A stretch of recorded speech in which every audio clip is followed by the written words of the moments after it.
Do you find yourself always apologizing even when you haven't even done anything wrong? Are you struggling to enforce your boundaries?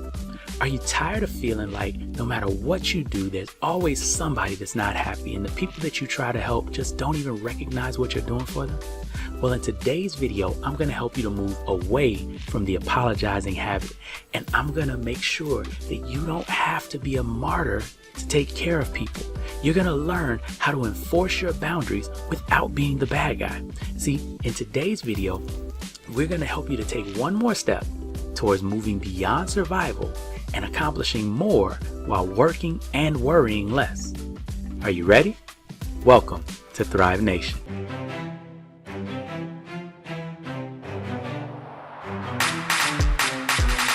I know how much it hurts, that feeling of people not being happy with what you're doing, and that feeling of, trying to help people out and trying to work things out, and also, wanting to be someone that's liked, right? I am a recovering perfectionist, and I too was a people pleaser. I used to always want everybody to be happy with what I was doing for them. I wanted everybody to be happy with what I was trying to accomplish. But one of the things that I started to realize when I started looking at what I would do for people and when I would get frustrated or angry or upset when I didn't feel like people were treating me, and treating what I did for them the way that they should be, was I started looking at, was I actually doing things for people that they wanted and that they were asking for and that were actually making them happy? Or was I doing what I was trying to do to please them? Or was I, more importantly, was I trying to read their minds?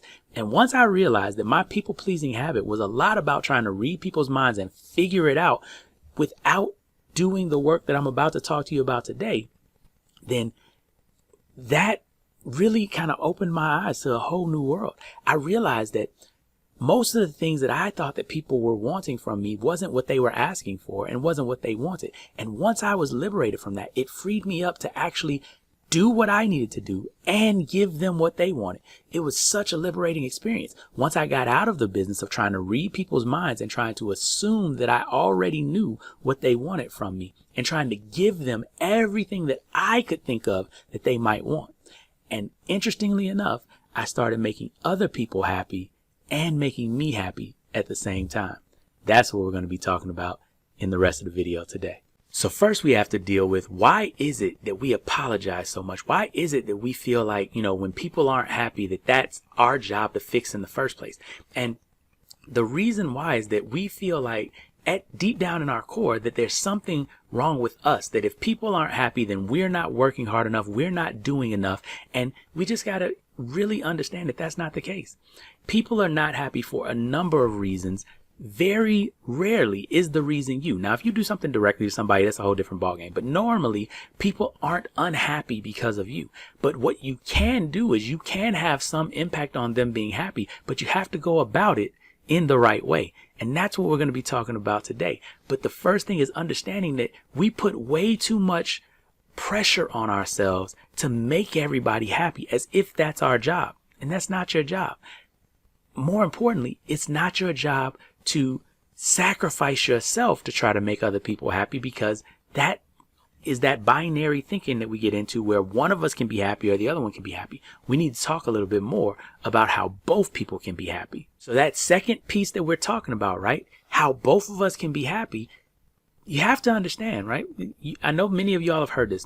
There's no I in team, right? But there is a me, but I'm not even going to go there and say that. The reality is, while so many, and I talk to my students about this so often, my clients, so many people, are in that martyr syndrome and that I have to sacrifice for the team, not realizing that you're part of the team too.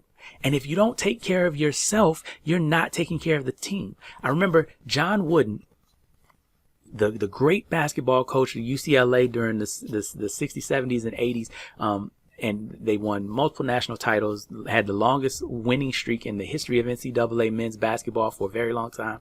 One of the things that he used to do every year, he would start off the season teaching the players how to put on their socks, how to put on their shoes, and how to take care of their feet.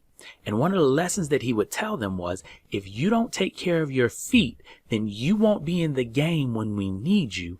And so you're letting the team down by not taking care of yourself. The same thing applies here. You have to realize that if you are constantly just putting the martyr syndrome on and not taking care of yourself and apologizing and trying to, just sacrifice yourself for everybody else, you're not taking care of you. And when the team actually needs you, you're going to be resentful. You're going to be angry. You're going to be tired. You're going to be sick. You're going to be burnt out. You're going to be somewhere else other than where the team needs you. So you got to take care of yourself and the team. It can't be that either or. It can't be that binary. So the third thing that you have to realize, and why you need to stop apologizing to people for having your boundaries, for having the places where you're not going to bend, where you're not going to budge. The third thing that you have to pay attention to is your boundaries are actually helping people. Your boundaries are actually helpful because what they do is they help your team. They help whoever it is that you're trying to help to realize where they can push, where they can go, and where they can't. They help them to know what they need to do to get what they want from you. When you let people know when you're available and when you're not available, it helps them to plan their day better. When you let people know that you are not going to answer text messages or phone calls within, sooner than within 24 hours, then it lets them know to not think about calling you and putting an emergency on you and to look at that as a real option, right? That's so beneficial because now they know that if I need something in 24 hours, I can count on you. You're reliable because I'm fitting it within your rules. Your boundaries actually help people to know when they can get a yes and when they're definitely going to get a no. So a lot of times we feel like setting boundaries and enforcing boundaries makes us the bad guy, but it actually helps everybody around us because they actually now are not in limbo land. They're not sitting out there trying to figure out what works and what doesn't work with you. They know because you have set, you have notified them, and you are enforcing your boundaries. So, in summary, the key thing that I want you to take away from today is that enforcing your boundaries is actually helpful. That you constantly apologizing and removing your boundaries and reneging on all the stuff that you said is what you want and where you are, and constantly sacrificing yourself is actually hurting your team. And there are three things that you got to pay attention to. Number one, while we feel guilt for other people not being happy, realize that other people not being happy isn't A, your responsibility, B, it's not all your fault. Realize the second point, the second point, that there's no I in team, that it's not just about you. It's not just about the team. It's actually about both of you. There is a me. You've got to take care of you. You've got to get you across the finish line with the team.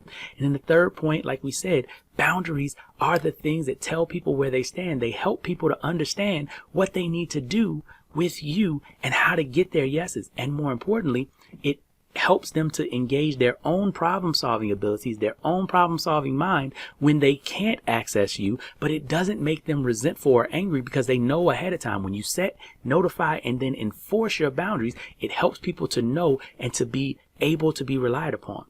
One last quick story. There's a study that was out there where it talked about students who they took to do different playgrounds. And one of the things that they did is that one was an open playground, and the students huddled together and didn't explore, didn't actually use as much of the playground to have fun as they could. But on another playground that was bounded by a fence, the students went and explored and went out to every area of the playground. And the reason why that is because we love having boundaries. We love having demarcations of where it's safe and where it's not safe. So you as a person that enforces boundaries can be the person that is safe for all of those people that you care about, because they know that your yes means yes and your no means no. So that's it for this point. Now remember, on Thursday, on our Thriving Thursday show on Facebook, we're going to be going in depth into how to set and how to enforce boundaries a little bit deeper. What are the things you can say? What are the ways that you can let people know? All the rest of that. We're going to go into depth on that in our Thriving Thursday show. Make sure you tune in. It's 12 o'clock Eastern time on Facebook, and the link is down below in the description. Also, remember that if this is helping you in any way, if the messages that we're sending to you, if the things that you're seeing in this video are beneficial, we appreciate it if you like, subscribe, and share so that we can get this message to as many people as possible. It'll greatly help us to help spread the message of manifesting greatness. And until next time, remember that you have greatness within you. You are here for a reason. You're here for a purpose. And that's why you want to live every day like it's on purpose and in alignment with your purpose.